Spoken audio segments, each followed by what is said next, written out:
This is Talking Tactics, the podcast that celebrates enrollment success one tactic at a time. The catch? The tactic had to be done with limited resources, either by a single person, a small but mighty team, limited time, or with a low budget. I'm your host, Diana Kibilds, Strategy Director at Ologie, and I'll be interviewing the most creative and resourceful folks across higher ed to break down a single tactic, from idea to results, so you can try them too. Are you ready? Let's talk tactics. Hello, and welcome to Talking Tactics.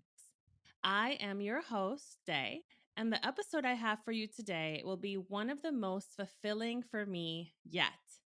Why?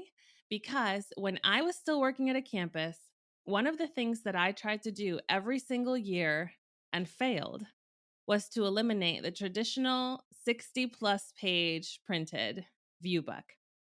My guests today have managed to do just that at the University of Nottingham. They replaced the traditional prospectus, which is how they call it, with a sustainable and innovative micro-prospectus, no bigger than a business card. With this change, they saw a 96% reduction in cost, which is incredible, saved 72 tons of paper and over 18,000 kilograms of carbon dioxide, all while gaining the praise of prospects, parents, and peers. The two geniuses behind this idea are Nicola Anderton and Simon Fairbanks from the University of Nottingham. Nick is the Director of Digital and Marketing. She's been in higher ed since 2004, and her role is to transform the university's digital marketing capabilities. Simon is the Head of Student Recruitment Events. He's been in higher ed for 15 years at multiple campuses in the UK and agency side. He's also a published author, international speaker, and very involved with CASE. Nick, Simon, welcome. Hello. I am so excited about this episode. I had to throw in that, I might say viewbook, but you'll say prospectus. Please just say prospectus. I love how that sounds. So let's talk about this tactic. Can you take me back to when it all started and why this idea even came up? I'll jump in there. It was during the pandemic, and it was a time when we were able to come together, and a group of us got together to think about what open days might look like in the future. And what could we do about this perennial problem of the prospectus being printed year on year? A bit like you, Day, we were like that Every year. every Every single year. year. And being quite a traditional university, it felt it was more difficult for us. It felt that perhaps our audiences were a little bit more conservative, and particularly our parents. And so, yeah, the problem we were trying to solve is how do we take that leap? How do we move from something that's print and traditional to something that's actually much more suitable for a modern audience? I think a bit like both of you. I was in the sector for so long. I was frontline at big student recruitment fairs, at open days, and I was just handing out this enormous weighty tome that these poor 17-year-olds and 18-year-olds had to carry around. And I think almost like the in-joke within the sector is we know that they don't quite work. They don't quite work for our users because they're just heavy and they're quickly inaccurate after they're printed. And we also know they're not quite good for our staff because it's kind of like, very quickly trying to find an answer in something which is less informative than the website. And we all know they're not good for the planet. So I think just for a very long time now, it seemed like an obvious move, and it just required, I guess, a big university or a few universities to have the courage to take the plunge and sort of listen to the research and the times and not tradition. And I think that really greatly informed the move, really. Yeah, I think that's what's really important here. We all kind of intuitively think, "Oh, this cannot be the way," right? I hope we do. Absolutely. But then we're bound by this our audiences expect it, and there's always someone on camp, like the very moment when you have to make the leap, someone's like, "Oh my gosh, no, we can't do it." So I'm just so excited that you have. So talk to me about what it turned into then. Like, what was your idea? We all knew this big prospectus was not the way. What did you come up with instead? So in the ideation session, we actually, I should mention here that there was a university that went without a prospectus before us, and they just used a QR code on a piece of card, like a seed card. And we thought this was a great idea. But as I said before, our audience were quite traditional, and we came up with this idea of a big prospectus in a little book, and we played with the ideas of size and shape, and so that's how we got to micro. And the thing that really helped us with that was bizarrely a tag on a piece of luxury clothing. And the tag was fashion. It was fashioned like a little book, and it told a nice story of how the designer had come up with the idea of this piece of clothing. And we loved this, and we were kind of playing with it, and we said, oh, if we could make this into like a mini micro prospectus. And so we came up with the idea of it being micro and the idea of it being a book. And we felt that that would provide the link between the book of the prospectus and not having anything, and it would provide something tangible for people to open, and also that kind of cute factor, that kind of, oh, look how small it is. Look at this little cute book. Who doesn't like little things? Absolutely. And of course the QR code is brilliant because suddenly you're linking the physical with the digital. And actually, the bigger picture behind all this was our transition to a more digital way of working and to be more a modern marketing service, tracking leads, tracking data. And so it was just a massive win win for us to kind of come up with this idea. And it was very exciting. It was a lovely moment to work on. Anything to add there, Simon? Yeah, I would just say I think it's just this perfect balance of we always champion the sustainability, but it's also that perfect balance of tangibility, as in like it can be taken home, put in a bedroom on a coffee table, like a constant reminder of your university, but also it's quite desirable too. So not only can it be taken home, but it actually is, and people quite like owning it, and it can be attached to like a backpack and things, almost like a really funky key ring. Yeah, I so the folks listening, let's describe this little micro prospectus so you can imagine it. Just do you want to Simon, I know you're an exceptional storyteller. Can you give us a vivid description of the micro prospectus? Sure. So picture a kind of standard business card, or I don't know, a playing card a bit smaller than a playing card. And quite simply, it's eight sides of paper. It has a cover that says this is the world's first micro prospectus. Then the second side simply says hello, a nice big welcome. And then it just talks about how I'll give you some lines. So this prospectus may be tiny, but it's making a huge difference. And then we talk about all the many sustainable advantages like the CO2 we've saved, the amount of water that has been saved, because so much water is used in the production of paper and print. And then quite simply, it ends with the QR code. And, join us, scan the QR code, and then you're onto our web pages where we capture details and we can signpost our audience much more effectively than if we were trying to, like, I don't know, signpost them to a certain page in a massive book. Yeah. So this is actually like the driving reason behind why I wanted to kill. That sounds so brutal. Why I wanted to eliminate the view book was that like I kept thinking about all the paper, all the ink, and then the shipping, the boxes, and then we put them in our cars or we mail them and we take them everywhere and then they just get tossed, and I'm just like, this can't, like, the sustainability part of it was so important to me, but it never beat the, I guess, the other perception of the value of this thing. But what I think is so interesting today is that our audiences actually really care about this. So I love that you put that right in. You have four tiny pages and you devoted one entire page to this is how much we're saving in terms of CO2 and paper and trees. So is there a link there to one of your university's like priorities or strategic goals? Yeah. Absolutely. Yeah. So that's a huge priority for the university around sustainability and what we can do, for our audiences, for our communities. But in terms of students, in terms of sort of your Gen Z classic student, that's really important to that generation. The planet, they really care about it. And also we found to their parents. So before we launched this, we did do some testing, and we took the idea to one of the very early open days.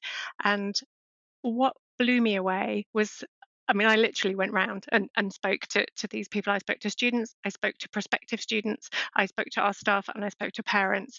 And without exception, everyone was like, yeah, it's a complete waste. Absolutely, I totally get it. And it was almost like, why haven't we done this before? Because we got such buy-in. And conversely, it was actually some of our internal audiences that were more fearful, and I get it, because if you're out in the stand and you've used your prospectus as a sales tool, for want of a better word, you maybe read the text upside down and you flick through to the relevant page.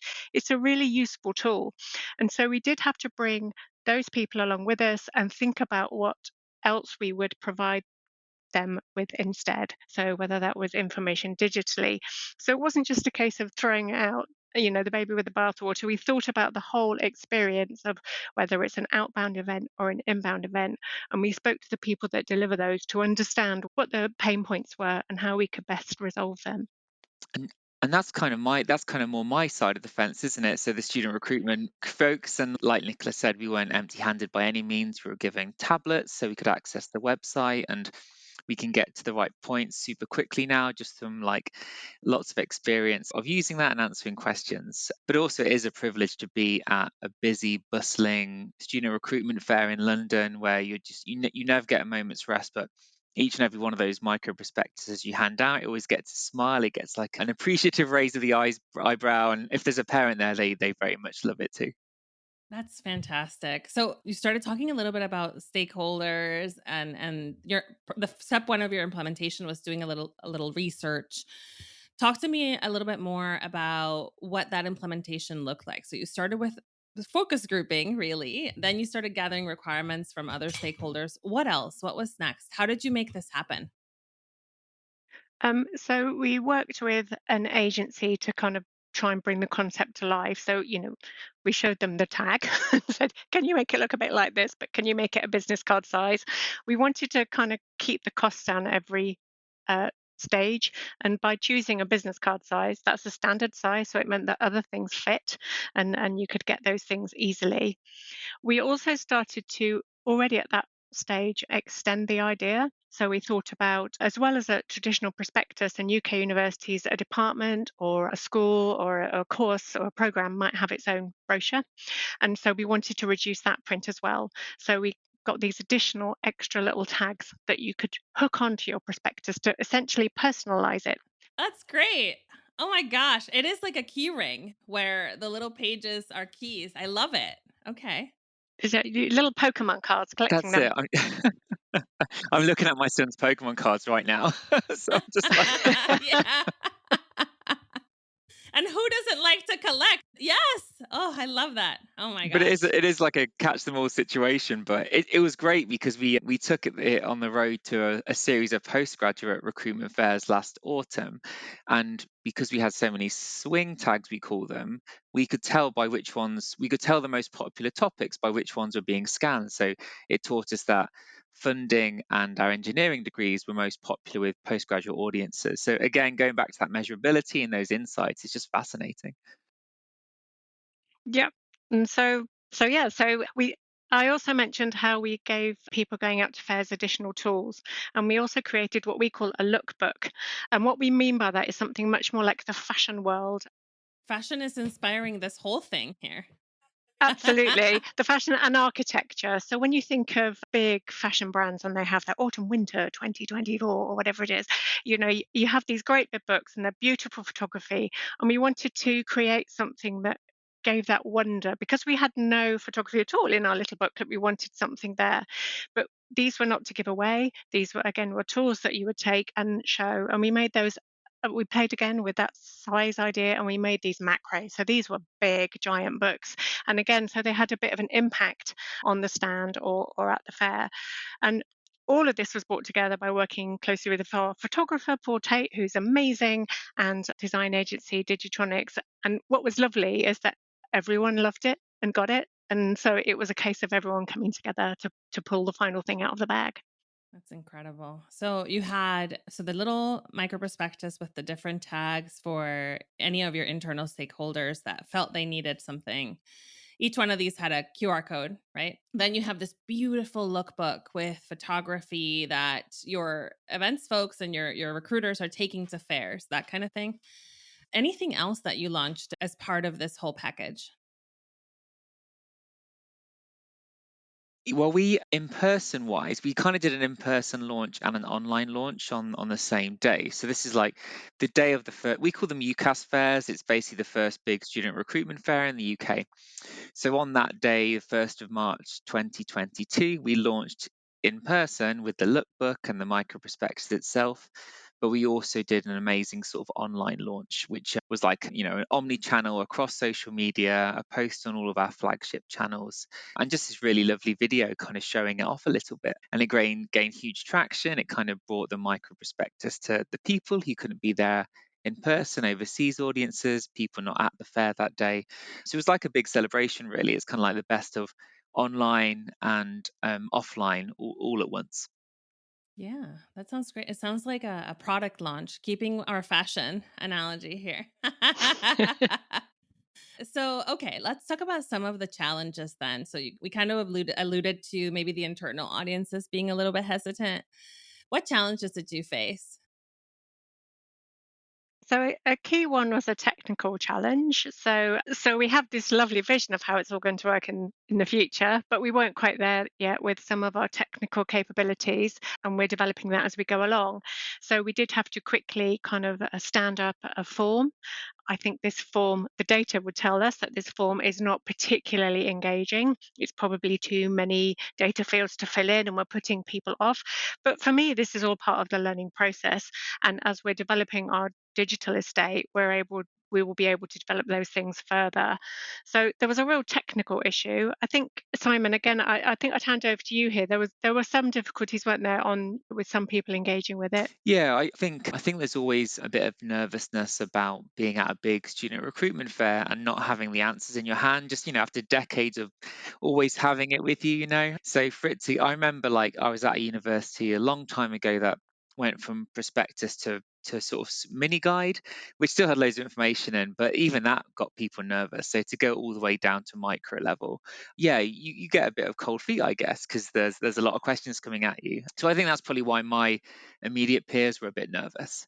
But Nicola's team did a great job at sort of explaining the benefits and explaining how we'd be armed with these tablets. We'll take the internet with us. Yeah, exactly. And also, I think it also helped just seeing the concepts, as in once you've seen the lookbook or seen the micro prospectus and been charmed by it, you kind of start to visualize it a bit better. And the lookbook is stunning. And we've touched upon this already, but people genuinely will just crowd round whilst you're showing them these sweeping, gorgeous images of our aerial views of our big green campus. And it really helps bring the campus to the people. Yeah, that sounds like such an experience. It's like story time. Everyone gather around. Exactly. We're going to show you these pages. Day it was like a story, because how we set up the book was almost to tell the story of your life at the university.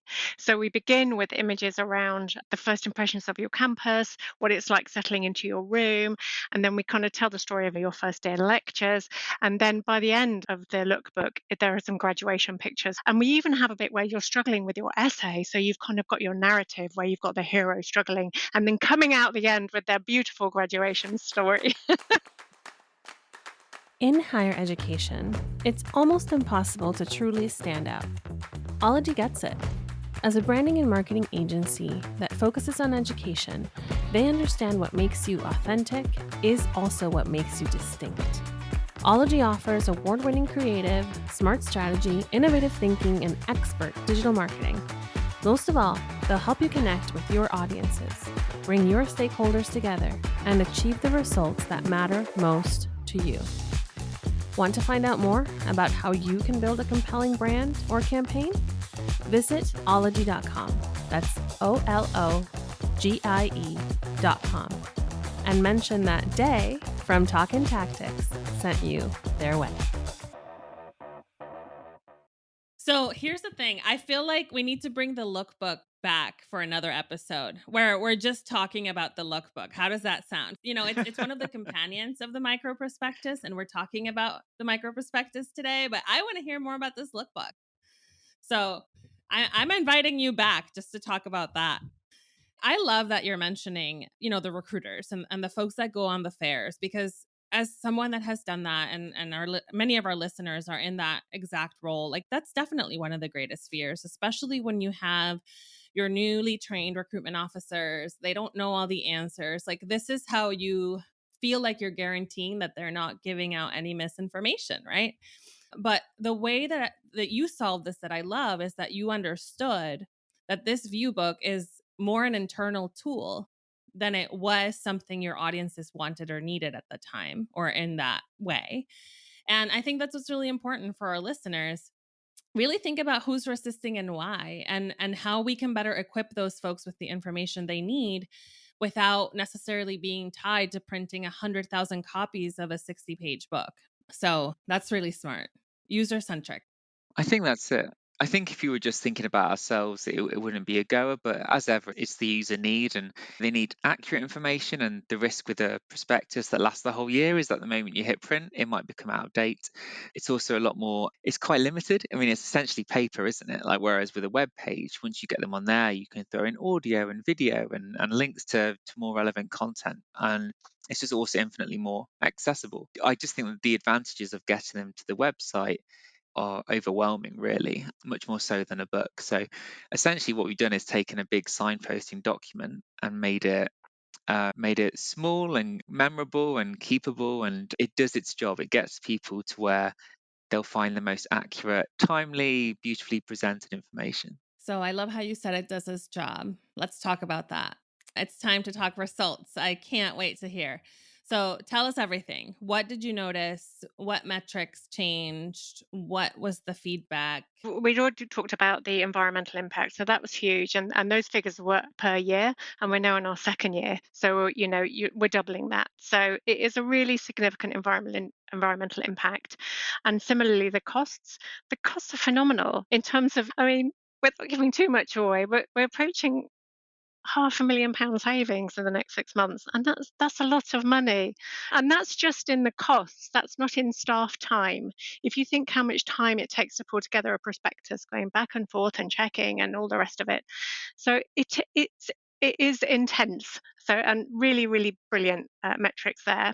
In terms, obviously, that would be worth nothing if it wasn't performing, but it was performing. So we saw a substantial boost in our engagement metrics with around 17,000 visits alone from the QR code to our website.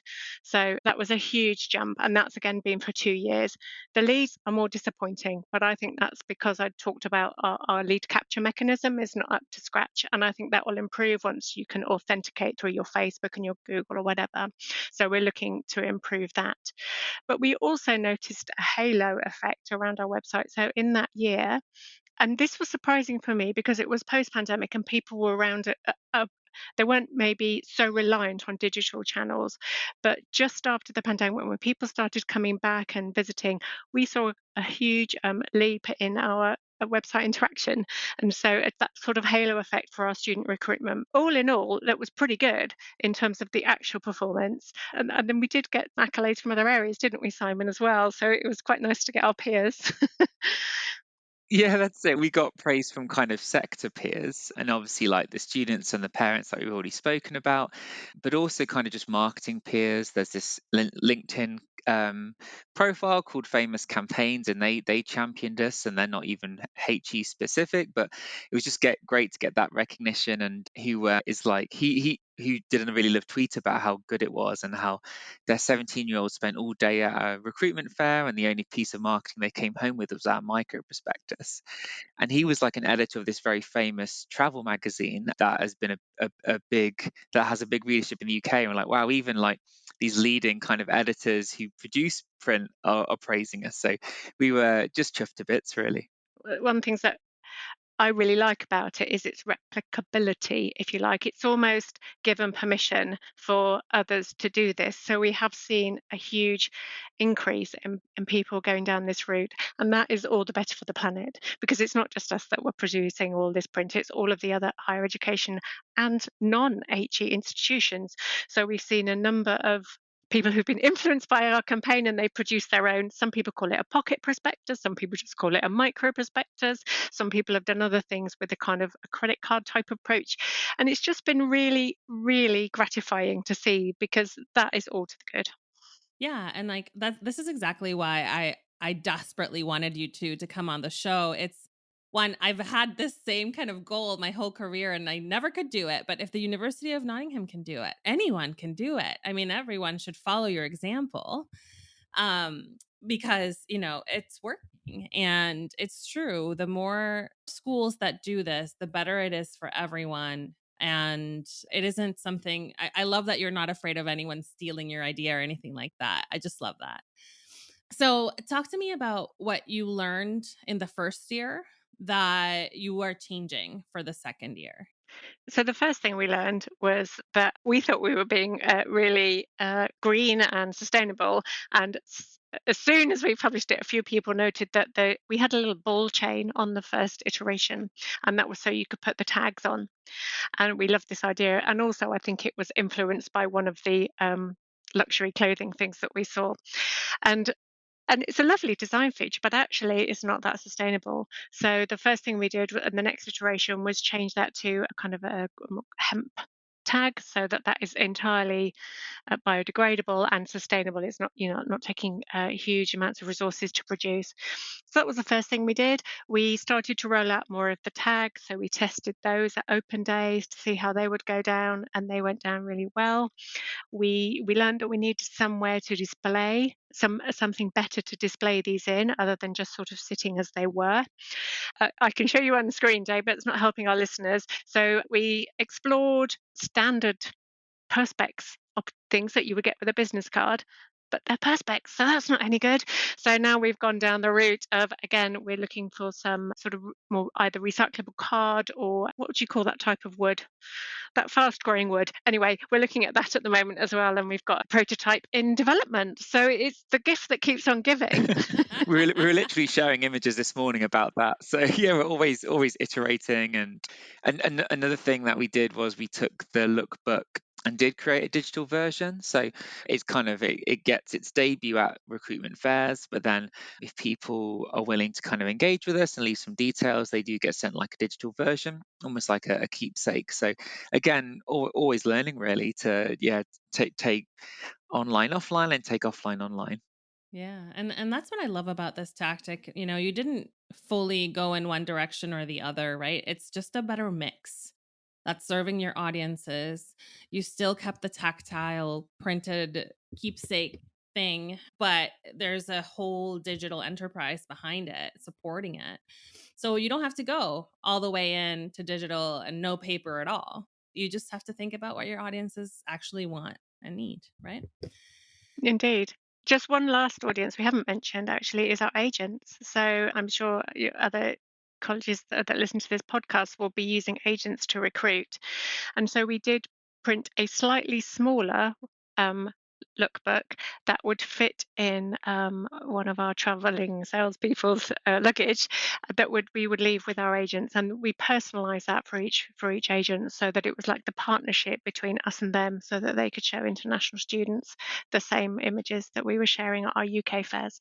So yeah, again, it was about segmenting all our different audiences and trying to understand their needs and how best to meet them. And then you create something that actually serves them instead of this huge book that sort of helps some people, right?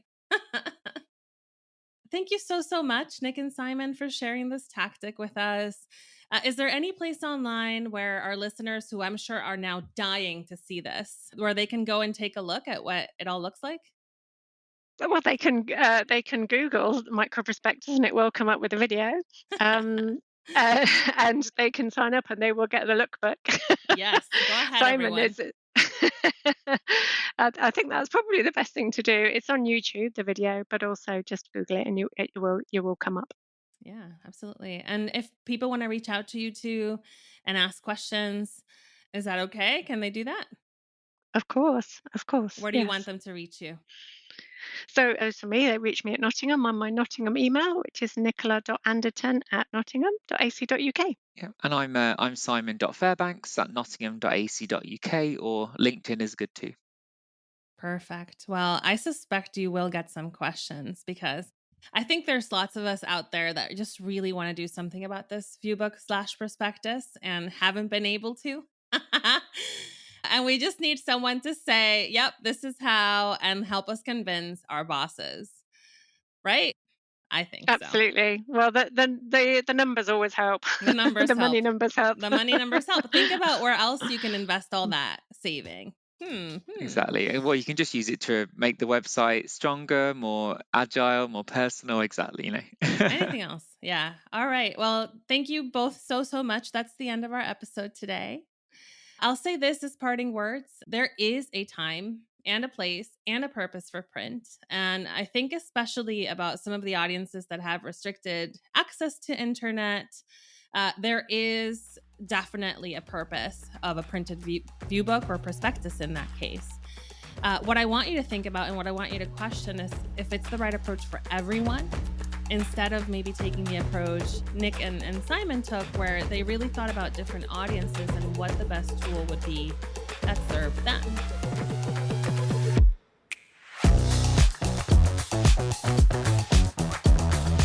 Thank you all for listening to Talking Tactics. If you try what you heard today, or if you've got a tactic of your own to share, I definitely want to hear it. So find me on LinkedIn by searching for my name, Diana Kibilds. That's DAYANAKIBILDS.